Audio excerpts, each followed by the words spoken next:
You ever see three cops surround a kid in a wheelchair, like actual uniformed cops, with badges, boots, and a whole lot of attitude, and think, nah, that can't be real? Yeah, I wish it wasn't. But let me tell you what happened one morning in a dusty little parking lot outside a roadside cafe in northern Arizona. It wasn't the kind of place where drama finds you. But that day, it did. 10-year-old girl, name's Nina Calderon, skinny as a twig, cheeks pale, a few wisps of hair sticking out from under a knitted cap.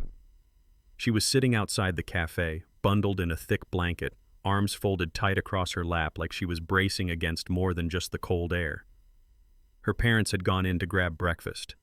You could tell they'd done this before, leave her close to the window, in plain sight, thinking the world would just pass her by. Except the world didn't. It pulled up in a black and white cruiser. Sirens off. Just that slow, grinding crunch of tires over gravel. 3 officers stepped out, white, middle-aged, carrying that posture like they owned the lot. The lead guy, big fellow with mirrored sunglasses and a jaw so tight it could cut glass, clocked Nia and smirked. "Well, well," he said loud enough for everyone nearby to hear. "Looks like someone left their little problem out front."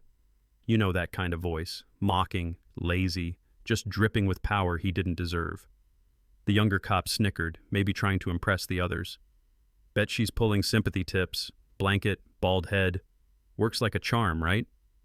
The third one, beer gut barely held in by his vest, stepped forward. "You got a permit to loiter, sweetheart? Or is this your turf now?" Naya's fingers curled tighter around the armrests. She looked down, shoulders hunched, trying to disappear, but that only seemed to egg them on. "What's the matter?" The big one crouched beside her, voice laced with sarcasm. "Too good to talk to the law? Deaf and dumb, huh?" They laughed, full-on laughed, like she was some joke they'd been waiting to tell. And then he did it. He nudged her wheelchair with his boot, just a little, but enough to make it roll backward. That's when Naya whispered, "Don't touch me." Now, I don't know what kind of person hears that from a sick little girl and laughs, but that young cop leaned in with a grin. "Oh? She speaks?" He turned to the others. "We got ourselves a talker." "I said, don't touch me," she snapped again, louder this time. That's when the big guy crouched real close, inches from her face, and started reaching toward the blanket on her lap like he had any damn right. "What's under here, huh? Another scam? Or maybe a little surprise for us?" And right then, the cafe doors slammed open. Boom!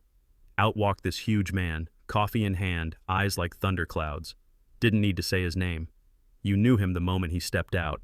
Tariq Maddox, former pro wrestler. Now actor, activist, the guy. But that day, he was just a man who'd had enough. He saw the whole scene in a glance. Nia's terrified face, those cops circling like buzzards. And without a word, he dropped the coffee. The cup hit the pavement and shattered. He started walking. Slow, steady. Every step changed the air. People stopped chewing, stopped scrolling, stopped pretending not to notice. "Hey!" His voice cracked across the lot like a lightning bolt. The cops turned.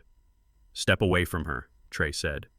The sergeant straightened his spine like he still thought he had the upper hand. "This is official police business." "No," Tariq replied, calm as ever. "It's harassment." "You threatening an officer?" "I'm threatening to expose you," Tariq said. "Every second you stand here is being filmed. Every word you say is being heard. You really want to be famous today?" The younger cop paled, glancing at a teenager nearby, who was sure enough holding up a phone and streaming live. The third officer took a step back, but the sergeant held his ground, jaw grinding.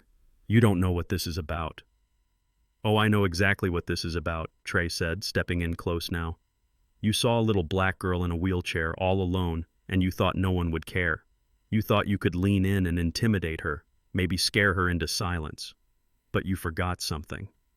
He turned to the camera, just slightly. "There are people who do care, and I'm one of them."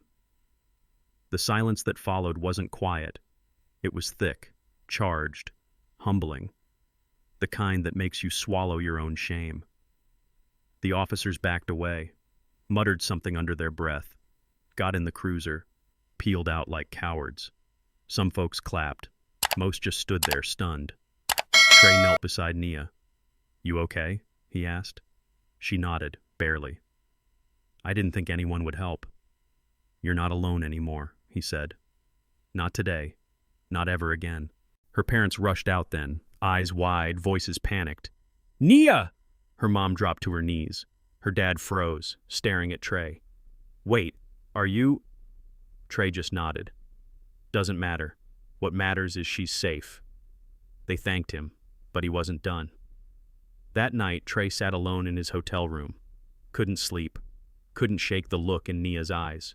He started searching, found the video online already going viral, comments pouring in. Then he saw one that stopped him cold. That little girl's name is Nina Calderon. She's been fighting cancer for over a year. I know her from the children's ward. Trey didn't wait. He called his team, got her family's info. Within hours, he'd covered the rest of her treatment, quietly. No press, no headlines, just real help. And a few days later, he walked into that hospital room.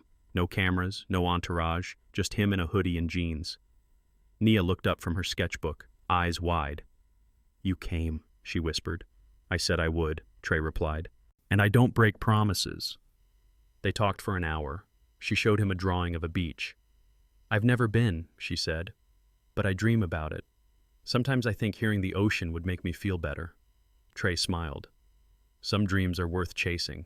He handed her a small box, a custom wrestling belt with her name engraved. You're the real champ, he said. She giggled. Her parents wiped away tears. And Trey? He went home and started planning. 5 days later, a van pulled up to a private beach house, fully accessible, with ramps, medical staff, everything she needed. Nia pressed her hands against the window, mouth open in awe. Trey stepped out, opened the door with a grin. Welcome to your dream, champ. He carried her down to the shoreline where the tide met her toes for the first time. She gasped, then laughed. Real, full-bodied laughter, the kind that feels like life cracking open again. They sat in the sand, just listening. No pain, no cancer, just waves and sky. That night, under a bonfire glow, Trey roasted marshmallows while Nia told stories from her hospital room. They laughed like old friends. And the next week, he brought her to his next match, front row, wheelchair decked out in streamers, shirt reading, "Never give up." The crowd recognized her. When Trey walked out, he grabbed a mic. Tonight's match, he said, pointing to her, is for the strongest person I know, Nia. The crowd lost it, chanting her name. She waved shyly, beaming like the sun. After the match, Trey knelt at her feet, sweaty, exhausted, grinning, and placed his championship belt in her lap.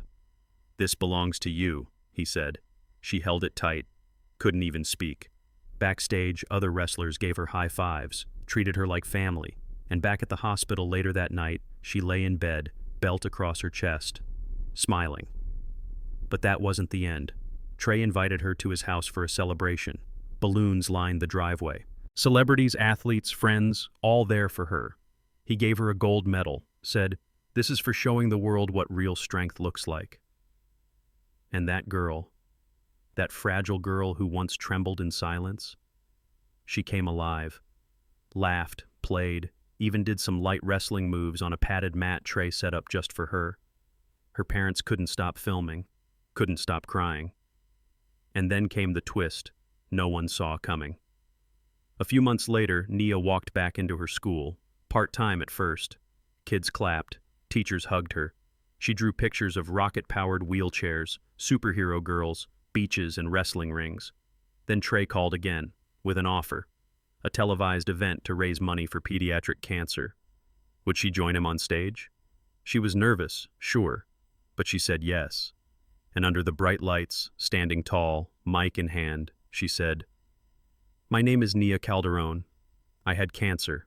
I was scared. But I had people who believed in me, and that helped me believe in myself." You don't need to be big to be strong. That line, it broke the internet. Today, Nia's cancer-free, still working with Trey on hospital projects, still inspiring kids, still proving that strength doesn't come from muscles. It comes from standing up, even when you're sitting in a wheelchair. And Trey, he still calls her champ. Now let me ask you this. Was justice served that day in the parking lot, or was it only just beginning? Drop your thoughts below. Who do you think the real hero was? And if this story moved you, share it. Somebody out there needs to hear that kindness still matters. and that no one, absolutely no one, fights alone.